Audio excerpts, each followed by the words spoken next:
I am just in a directory with an index.html file. You can see I have some simple styling. I have my index.js. All I'm doing is filling in a black rectangle. I add a little bit more so that I can create lines, and I just draw a simple line from one corner to the other. I'm going to change this later. I also have a frame function that just gets called every 60th of a second. So it's 60 times per second. That's going to be our obviously our game loop right there.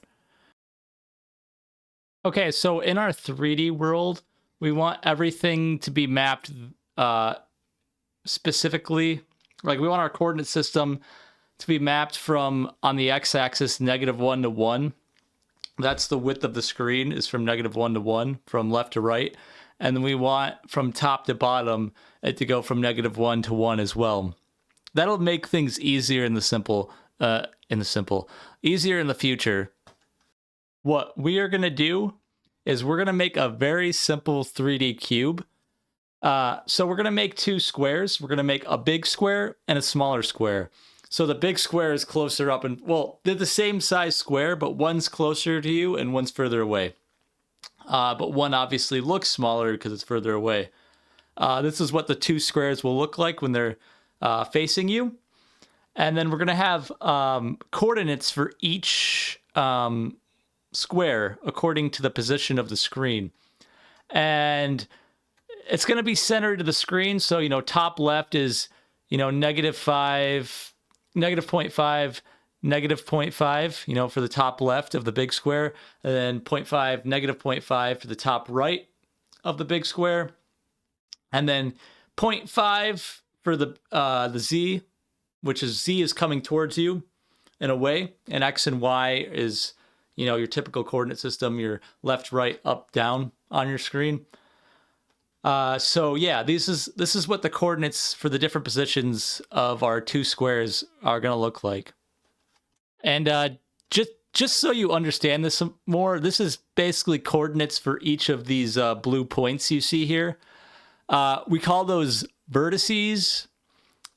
A vertice can either be like a point or an arrow pointing in a specific direction. Usually, like, they're defined as an arrow pointing in a specific direction. So if you wanted this to be an arrow from the origin, like here's the origin, it would be, this point specifically would be a line pointing from, here to here.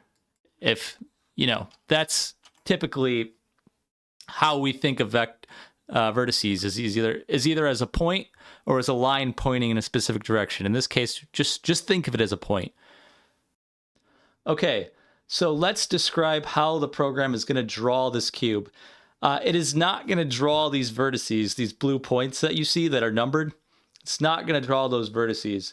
What it's instead going to do is draw lines, and we have to tell it how to draw those lines. And to do that, we use index buffers. An index buffer is a collection of numbered vertices. And what it does is it connects those numbered vertices to each other. For example, for this first one, it's going to connect 0 to 1. Vertice 0 to vertice 1. It's going to make a line from 0 to 1. Then it's going to make a line from 1 to 2. And then a line from 2 to 3. And then it's going to wrap back around and make a line from 3 to 0. And it's going to do that for each index buffer that we have here. So let's walk through each one of these and see what happens. So let's go through our first index buffer. We go from 0 to 1, 1 to 2, 2 to 3, and 3 to 0. That's our first one. Let's go to the next one. We go from 4 to 5, then from 5 to 6, then from 6 to 7, and then we're at the end, and we wrap back around from to 7 to 4. Then we go to the next index buffer. We go from 0 to 4. And technically we go back from 4 to 0, but that's going to make the exact same line, so we're not going to draw that a second time. Then we have 1 to 5, so we do a line here. Cross that off. Then we have our next index buffer from 2 to 6. So we go from 2 to 6. Cross that off. Then we go from 3 to 7. And you can see here we created our cube. Now I want to move on to projection. Remember in art class when you were creating a 3D picture and you were drawing it out and you would create a vanishing point in the middle, then you would create lines from the middle of the vanishing point to the corners of the page, and you draw lines like that. Then let's say you were going to draw a building at one point over here. Let's say you were going to say one point of the point building is right here. You would draw a line from here to here, and then you would know that you could make a line down here, and then you knew that you could make your other line down here, and this would be like a straight line. Make another line from here to here, and that's like the bottom of the building. Then you could go from the top of the building like that. And this looks really poor, but basically what we're doing is something very similar. So a very simple way to project our 3D coordinates into our 2D screen is to take our X and Y values and divide them by our Z value for each vector. And you can see we have X divided by Z equals X prime, Y divided by Z equals Y prime. X and Z prime are just the X and Y coordinates for the screen and where to plot out those new points. And as you can tell here is that if you look at this image, this isn't going to be the same for every range of values, so you have to keep that in mind. But as we go from 0.5, then we go from 0.4. When we go from 0.5 to 0.4, we scale our object up. So the smaller, when we decrement the number, it gets, the object kind of gets bigger. When we increment the number, so from 0.5 to 1, the object's starting to get smaller. And this isn't, like I said, this is not the case for every range of numbers. So you have to make sure this range of numbers is appropriate. But you can tell that we have the same Z value for both sides. So keep that in mind.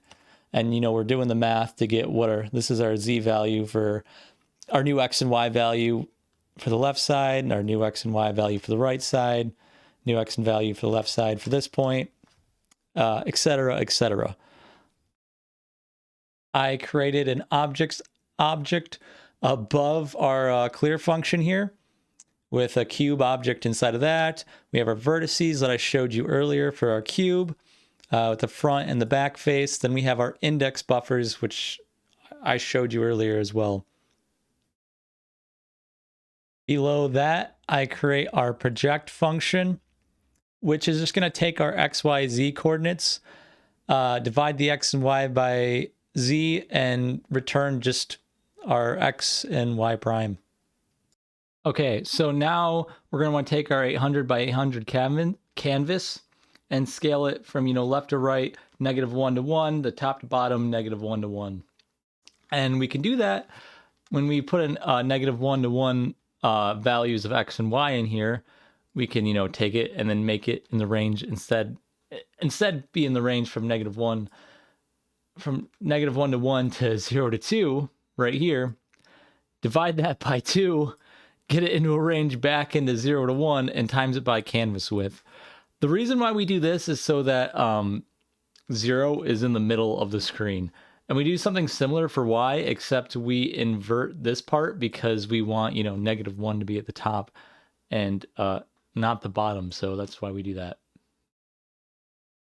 I add a translate Z function. The reason I add this is so that we're not looking too close or far away from the object and we're at the right spot. So we're going to add this DZ to every vertice of the cube. We set that DZ value here. Then we modify our frame function. This is our index buffers. These are our vertices.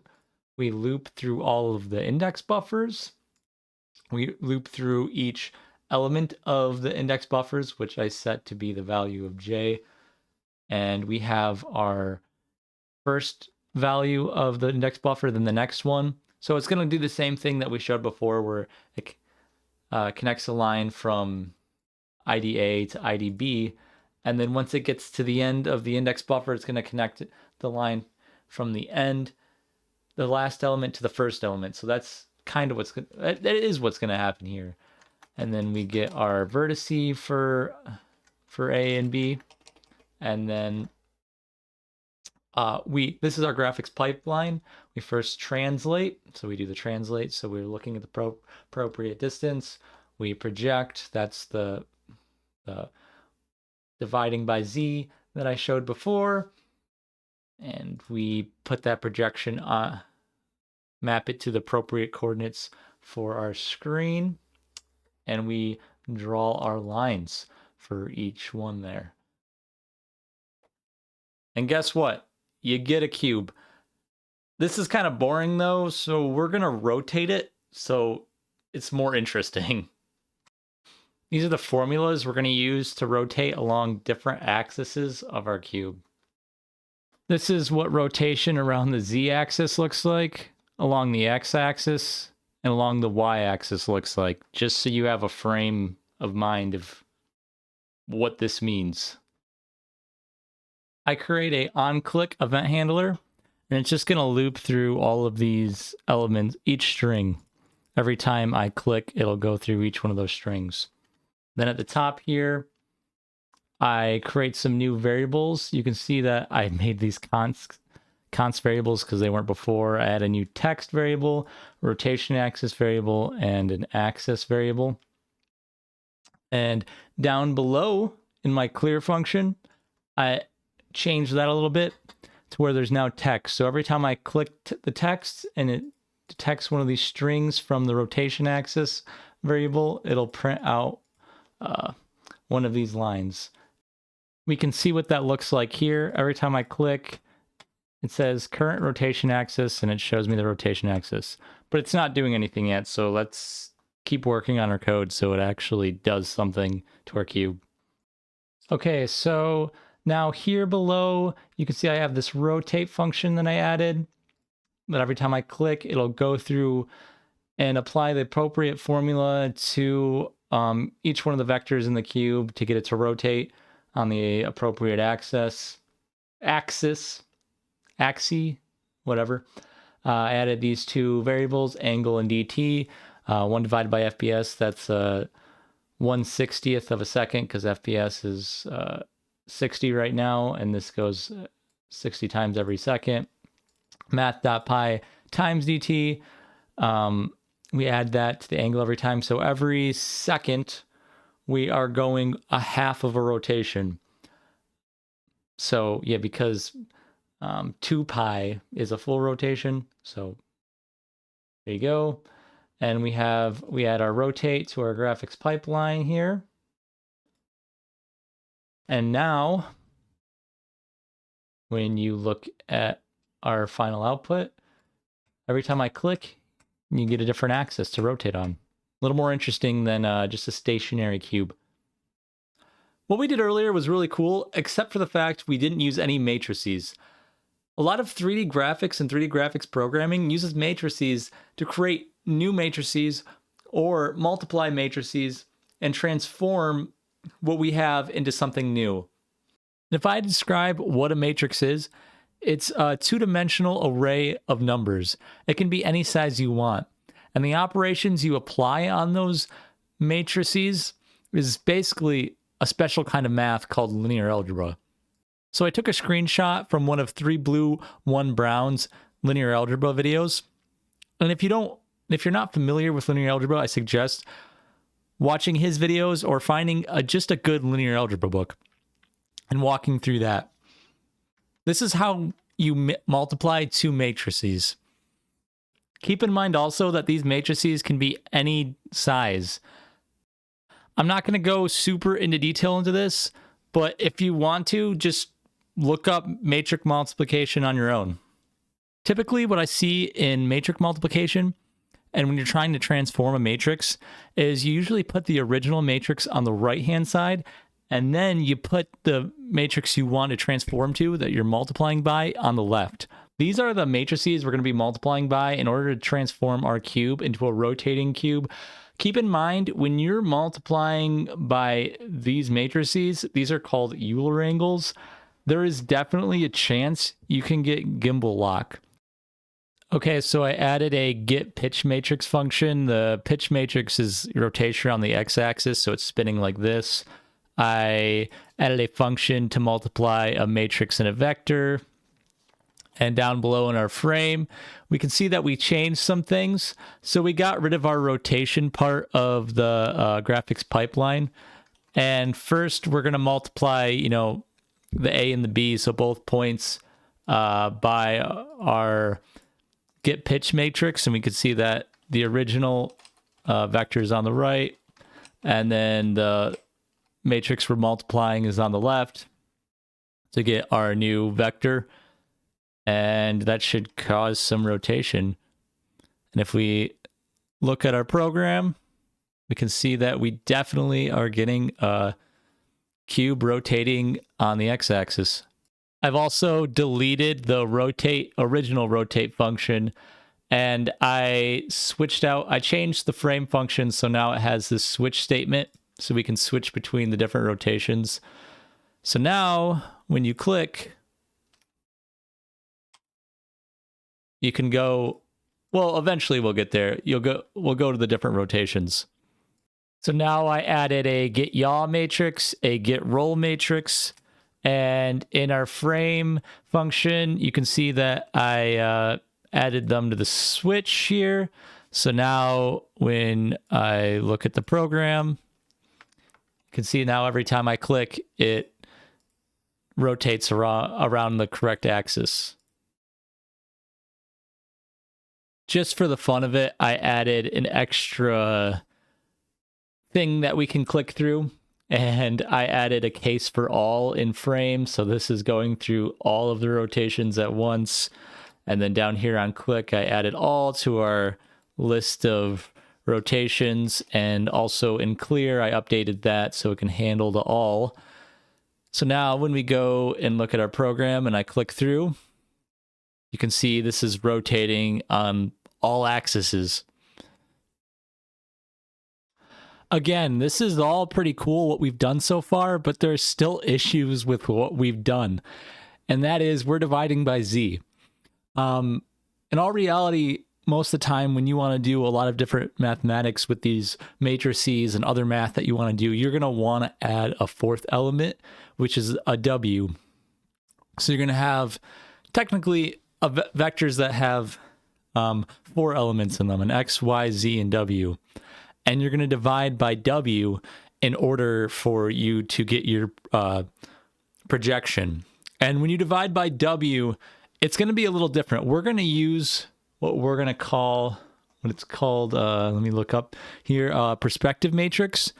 So with the perspective matrix, our Z was linear, right? In our perspective matrix, our W is not going to be linear. And that actually adds a benefit to a lot of other things that you're going to be able to, that you're going to do in graphics programming. What I'm about to show here in a second, I got from 2 different resources. One of them being learnopengl.com, and the second one is from a guy named Brendan Gallia. Hopefully I say that right. I'll show it up here on the screen. So if you want to check either of those resources out, go ahead.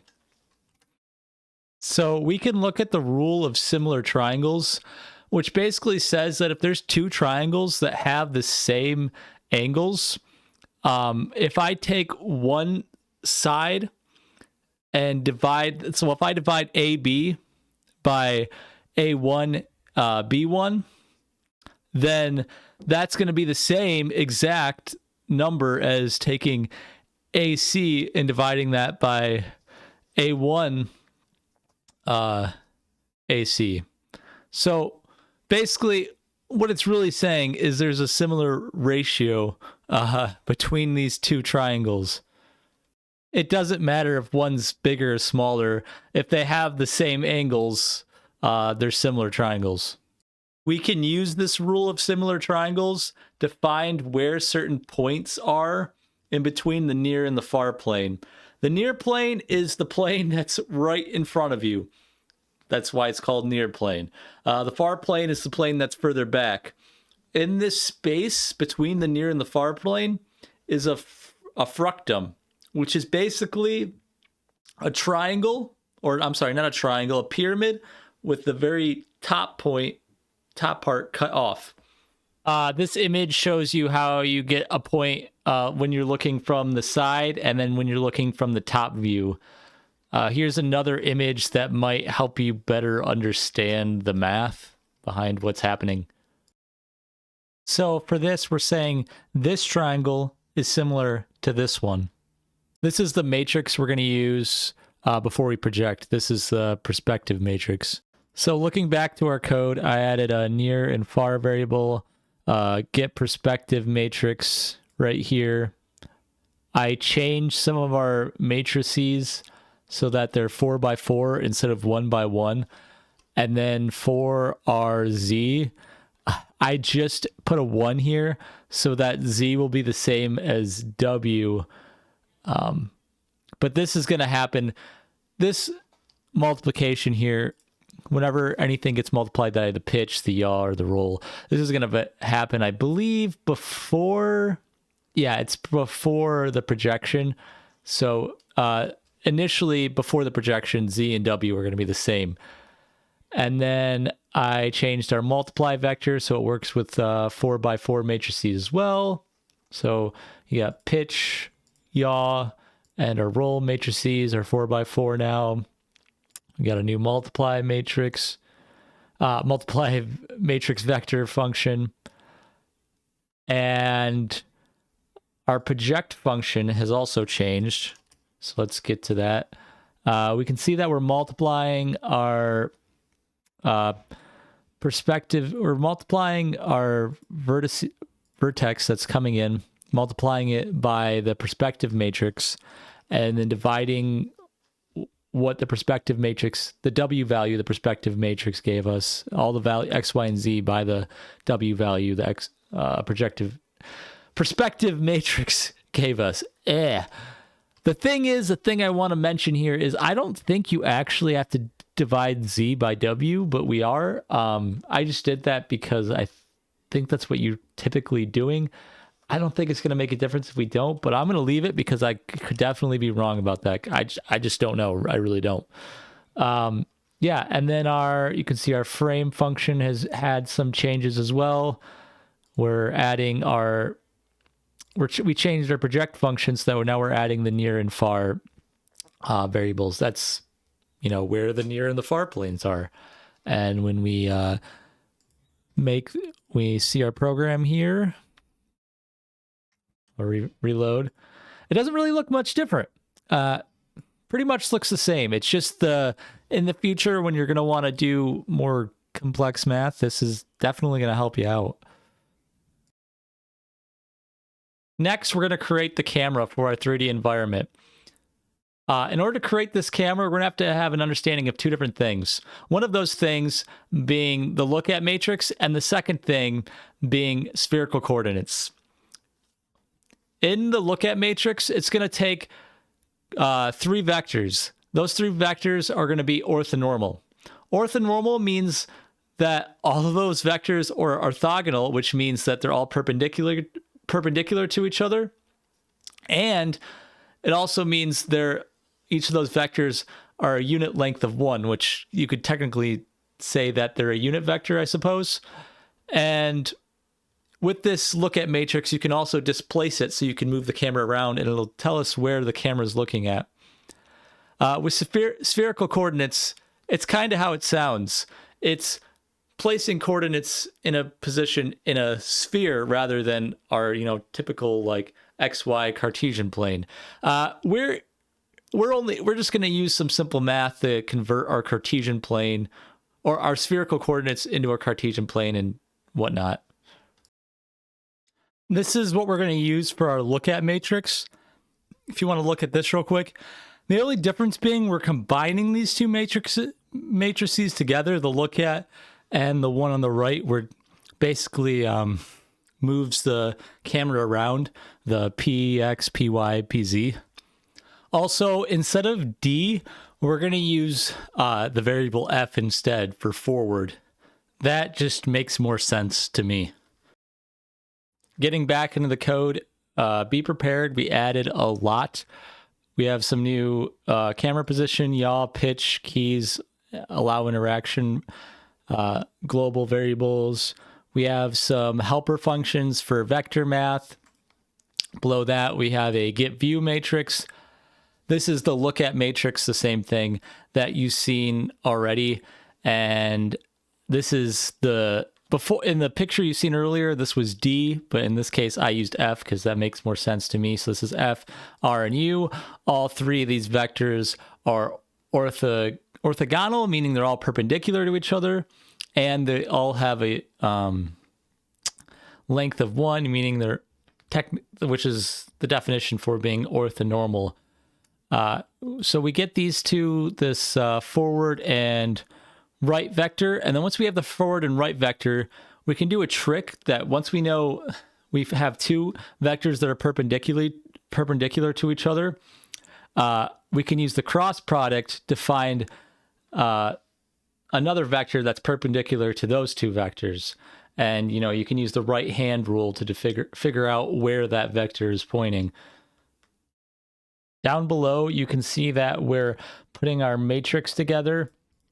On the 3x3 part of the matrix on the top left of our 4x4 matrix, you see we're putting our orthonormal coordinates in. And then to the right, we're putting in our direction of where we want the camera to be based on the right, up, and forward positions. And I believe because right, up, and forward are our normal vectors, right? And we have our camera position. When we multiply the normal vector, we do a dot product of a normal vector and another vector, we can tell how far that vector is pointing in that direction. So that's what we're doing. We're getting how far the camera position is pointing in the right, how far the camera position is pointing in the up, and how far the camera position is pointing in the forward direction. So that's why we're getting the dot product here. In our clear function, I changed it to say click R to change my rotation axis instead of just click to change my rotation axis. In our frame function, we did a lot of changes. So you can see that we have our yaw rad, pitch rad, which just means the yaw in radians, the pitch in radians. This is just the formula to convert a number into radians. So we're taking whatever the number is in degrees, multiplying it by pi, and then dividing that by 180 to get our degrees to radians. By default, our camera is already looking down the z-axis, right? And in order to get our x, y, and z in our spherical world, we can kind of think of it like this. Wherever our yaw rad is pointing, so when you look at the unit circle, cosine is x, sine is y, right? So if you multiply cosine by yaw rad, you're going to get your x spot, but that's not in spherical coordinates. So what we're going to have to do is multiply that by cosine, whatever the pitch is, because as you get, as you go, sorry, my mic fell. As you go further up in a spherical world, the x value is going to get smaller and smaller and smaller. And as you go down, the x value is going to get smaller and smaller as well. We're in the middle, or the part we're already looking at, it's going to be a value of 1. That's why we're using cosine, because cosine starts at 1. Y is going to be sine. I already kind of said why we have it as sine. Think of the unit circle. Z is also going to be sine, and we're going to put our yaw radians and multiply that by cosine pitch, because again, what I already kind of mentioned before here is that depending on where we're looking at, our z is going to be affected by the same thing in our spherical world. How far up we're looking, it's going to affect how far forward we can see, because a sphere isn't a cube. If it was a cube, it would be the same as we went up, but it's not. As you go up, you're slowly losing your distance forward like this, if that makes any sense at all. So this is going to be our z direction, and we're going to do another cross product, and we're going to do the cross product of our camera forward, which we just got, and this is a normal. Remember, this is a normal vector because we're normalizing this. We're going to multiply the camera forward by a vector with just 1 in the y direction, which is just a unit vector. So if we know we get the y direction, multiply it by the camera forward, which we know is z, we're going to get our x. So this is going to get our camera right. Okay, so further down here, I set speed, a variable speed to equal 0.1. Then I moved my interaction. So instead of clicking with the mouse to change the rotation of the cube, I set it to be R instead, the key R. So what's going to be happening is our mouse is going to be moving our head around, or the camera, however you want to think about it. So left, right, up, down like this. And then the WASD keys are going to move us forward, back, left, right, like an FPS game kind of. Then if our interactions are allowed, we're going to get our WASD keys. We know that camera forward is a normal vector. We know that camera right is a normal vector. So if you multiply the speed by our camera forward, then we're going to get 0.1 direction in wherever that vector is pointing. And then we can add that to camera position, and we're going to keep adding camera position. Our camera position variable was where? I think it was at the top. Yeah, camera position variable is at the top. So if we keep adding this to camera position, we're just keep incrementing in that direction, wherever that direction might be in our 3D world.